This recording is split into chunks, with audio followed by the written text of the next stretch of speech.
All I'm saying, Steve, don't send me them dodgy videos in the WhatsApp group. I don't even like them. How are we doing? Ooh, how are we doing, everybody? Kev Ashford back in the van for another van cam here on the biggest Man United fan channel in the land. Started it a bit too excited here. This is the United stand, yes, and at the risk of repeating myself, I'm Kev Ashford, and this is your match day fill. It's Manchester United against Southampton. And what a week it has been for us Manchester United fans after knocking and eliminating Arsenal out of the FA Cup. And it's been brilliant. The salty tears of Arsenal fans, that is exactly what I am here for. And don't let anybody, especially them Arsenal fans, put you down. They try to drag you down. They're saying that we're over celebrating, but in context of that game, especially on the back of a really good performance at Anfield, we backed that up. 10 men from the 60th minute on. We had to go through extra time, and yes, at times it was backs to the wall, but that's what we had to do to achieve that result. Yes, penalties are a lottery, but we took our chances in that. The penalties were absolutely flawless. Yes, it helps when you've got David Raya, who decides to dive 5 seconds before you take the penalty. But really, really positive. And like I say, don't let the Arsenal fans drag you down. They're trying to tell us where we are in the league. That made it more impressive. You know, it was at your ground, and when you go down to 10 men, when you've got when they had the referee on their side as well, the odds were heavily stacked against us, and we managed to go there. We march on to the next round, and we are the holders of that FA Cup. But obviously going into this game is going to be different. We're at Old Trafford. It's somewhere where over the Christmas period we have struggled, and especially in these types of games. And I mean no disrespect to Southampton, but Southampton for me are a bit like what Burnley were last season under Vincent Kompany. They don't mix up their game. They're quite stubborn. The manager wants them to play out from the back, but ultimately they're not good enough to play out from the back. And we've already beaten Southampton once this season quite convincingly. And I think that the fact that Southampton will come to Old Trafford, they certainly won't sit in with a low block. I think they're going to look to basically come and just play the football that they want to play, but they cannot bring that into a game. And the hard work that was done, you look at the result at the Etihad that we got when we beat Manchester City. I do not want to see this drop off. We have to go to Old Trafford this evening with that attitude that this is a big game. There cannot be a drop off. There cannot have a mentality of players looking at this game and thinking it's only Southampton.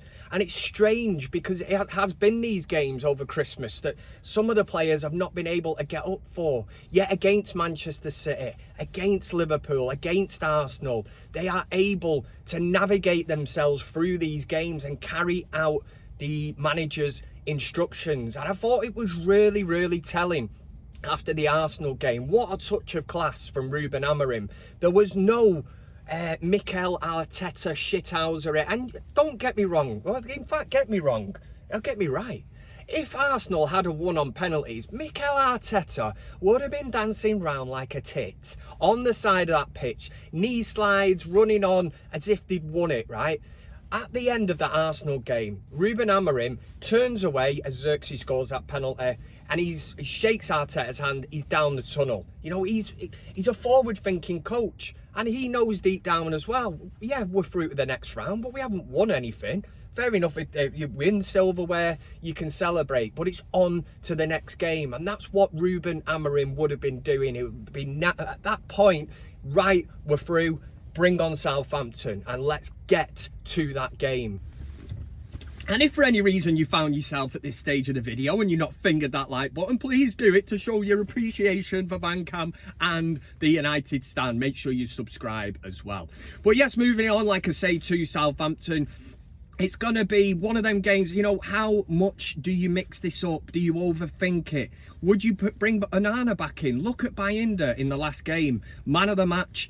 Total contrast to Onana. And I've always said this about Andre Onana. We bought a goalkeeper whose weakness was shot stopping.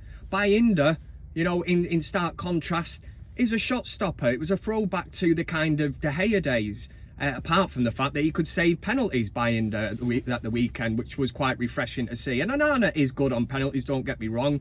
The distribution was absolutely awful from Bayinda, but you know, ultimately that's your job. Keep the ball out the net. That was Roy Keane. It was rubbish. But that is his job, effectively, and he did that. He quite rightly got the Man of the Match award. But would you mix that up? Let me know in the comment section. Does Bayern deserve to start this game this evening when you take into consideration the team that we are playing? At the back, I mean, there has to be huge shout-outs for that back three.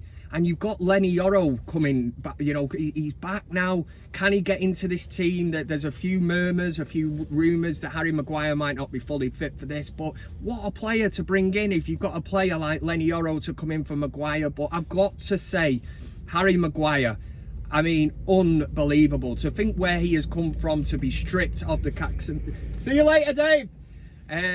To be stripped of the captaincy and to come back in this style. But the thing is, with this back three setup, it absolutely enhances Harry Maguire.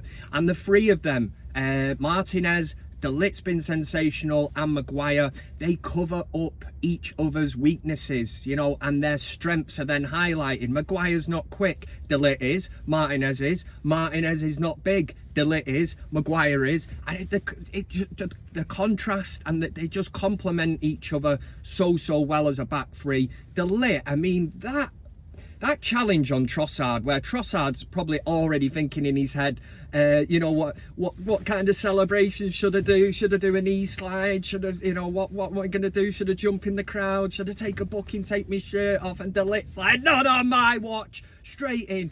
Absolutely class to get across in the centre of the goal, and then, you know, to prevent the ball from ending up in the back of the net. And it would have been such a huge turning point.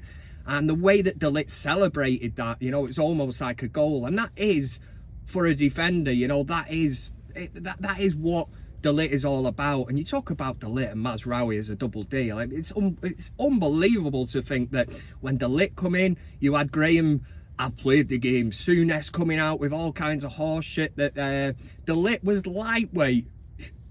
He's absolute opposite of lightweight. You know, he's an absolute beast. He's a horse. That's what he is. A galloping horse. A talented galloping horse.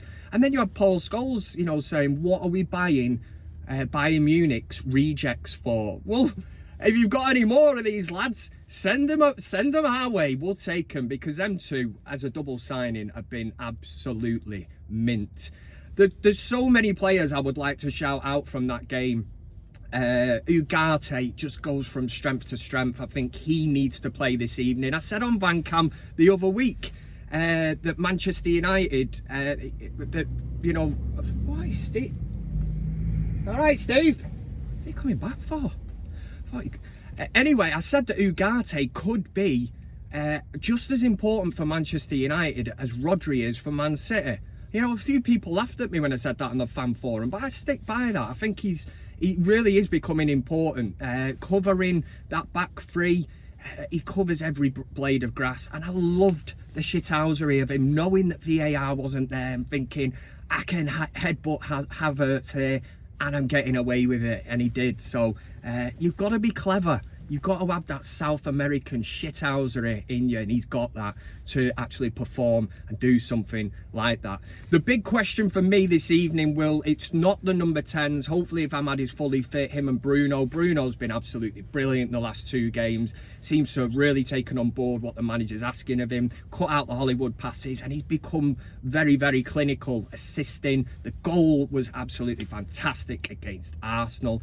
But the big one for me this evening, the big talking point will be, and let me know in the comment section, Højlund or Xerxes. Højlund's had 2 very difficult games playing up front on his own, but Xerxes' little cameo comes on, scores the penalty that sends us through to the next round, and confidence-wise, he'll be absolutely buzzing, because we know he was booed off against Arsenal. But that's the big one. So let me know in the comment section exactly what you make of this. You know, what team would you go for? Are you confident? Do you think Manchester United will win? Stay with the best Man United fan channel in the land today, because we've got your countdown to kick-off. Beth and the team will be on that. You've got Mark Goldbridge doing his world famous watch along, and then the fan forum after the game. Where's the hard hat? I need to go, need to get back to just get back to the day job, as everybody would say. But yes, looking forward to the game as always.